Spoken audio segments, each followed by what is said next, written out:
அன்பு உறவுகளுக்கு வணக்கம். நாம இப்ப கனடா நாட்டில் இருக்கிறோம். இங்க இருக்கிற மோன்ட்ரியல் நகரத்துல புனித சூசையப்பருக்காக மிக பிரம்மாண்டமான கோவில் கட்டப்பட்டிருக்கு. அந்த கோவில் இங்கே எழுப்பப்பட காரணமாக இருந்தவர் புனித ஆந்த்ரே பெசத்தி. இங்க இருக்கிற மக்கள் அல்லது கனடாவில் வாழ்ற எல்லா மக்களும் இதை மலை கோவில் அப்படின்னு அழைக்கிறாங்க. இவ்வளவு பிரம்மாண்டமான கோவில் இங்க கட்டப்படுறதுக்கு காரணமாக இருந்த ஆந்த்ரே பெசத்தியோட வாழ்க்கை வரலாறையும் இந்த கோவிலுடைய பிரம்மாண்டத்தையும் நாம இந்த காணொளியில பார்க்க போறோம். இதுவரை சப்ஸ்கிரைப் செய்யாதவங்க சப்ஸ்கிரைப், லைக், கமெண்ட், ஷேர் செய்து ஆதரவு தருமாறு உங்களை அன்போடு கேட்டுக்கிறேன்.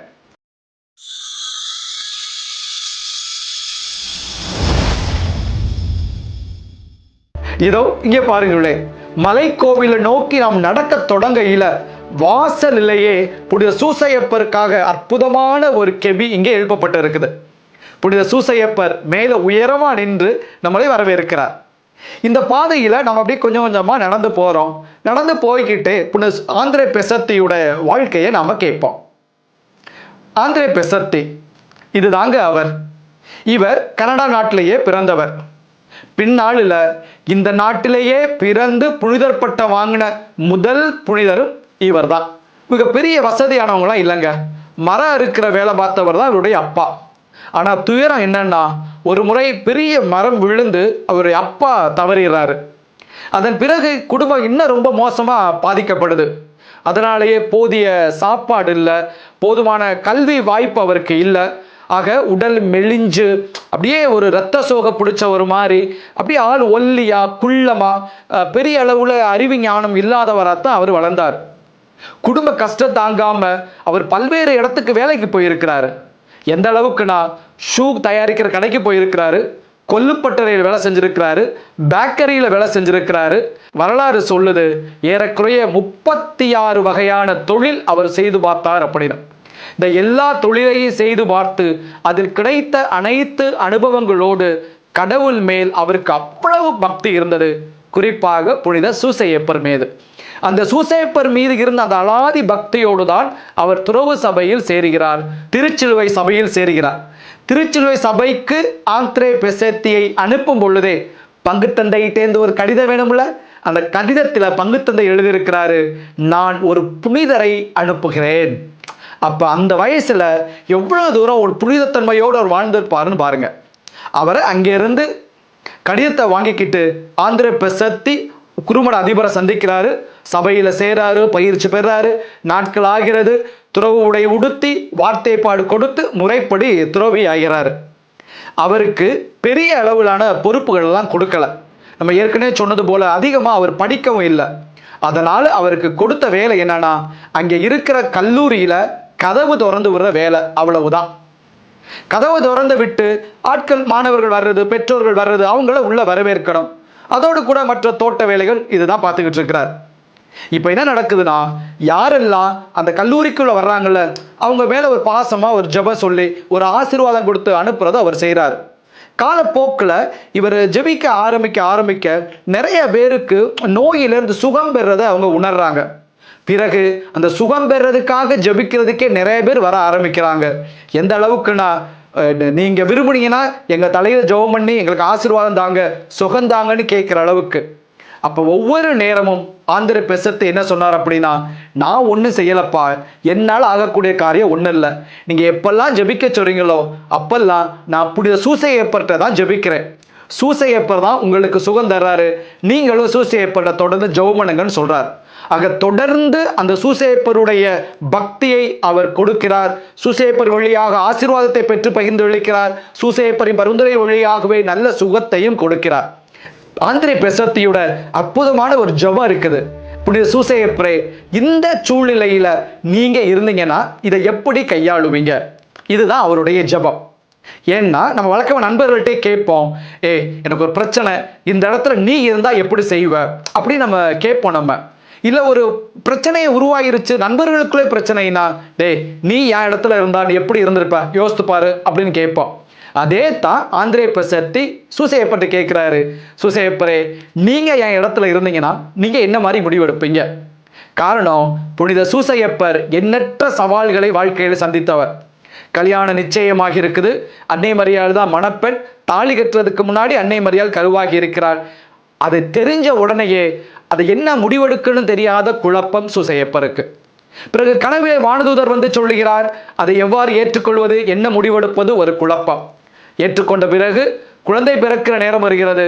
தாயையும் வயிற்றில் இருக்கிற குழந்தையும் அழைத்துக் கொண்டு பெத்லேகம் போகிறார்கள். அங்கே தங்குவதற்கு இடமில்லை.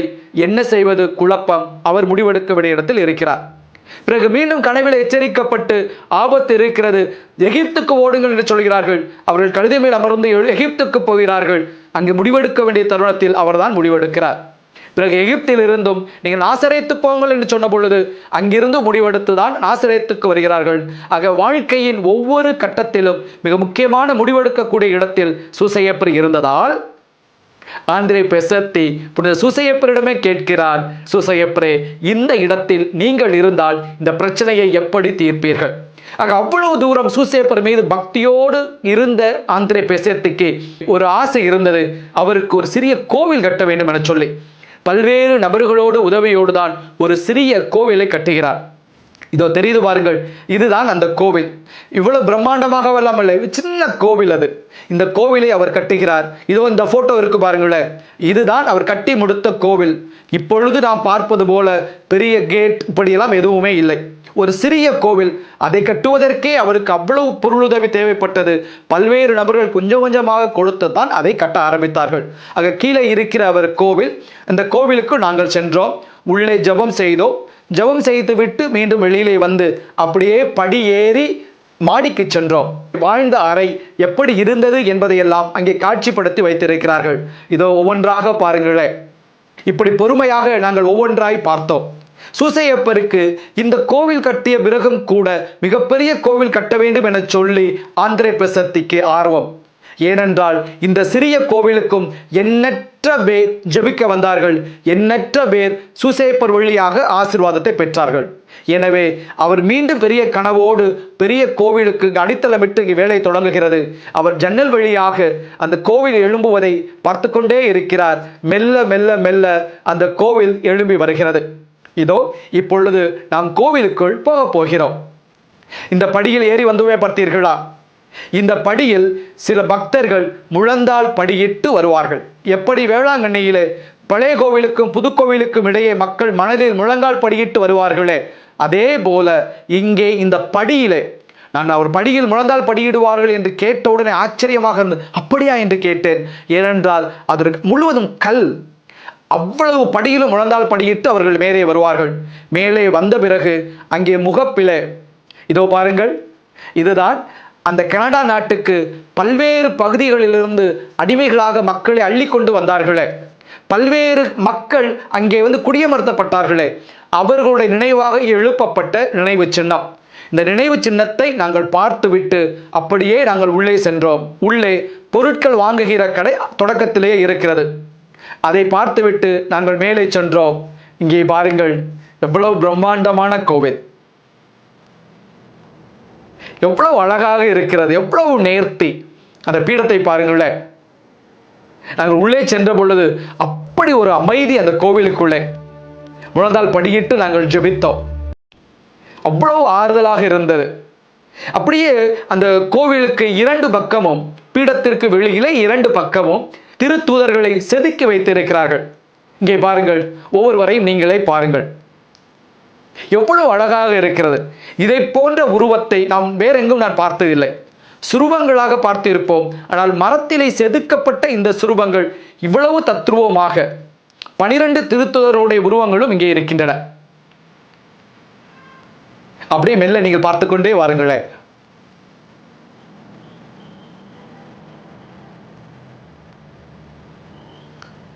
அப்படியே ஒவ்வொன்றாக பார்க்கும் பொழுது பக்கத்திலேயே ஆந்திரே பெசத்தியுடைய உடையிலிருந்து ஒரு துணுக்கை எடுத்து அங்கே திருப்பண்டமாக வைத்திருக்கிறார்கள். அங்கே நாம் ஜெபிக்கலாம். ஜெபித்துவிட்டு அந்த பீடத்திற்கு பின்பக்கம் நாம் சென்றோமே என்றால் அவ்வளோ நேர்த்தியான கலைநுட்பத்தோடு அங்கே சுரூபங்கள் படங்கள் எல்லாம் இருக்கிறது.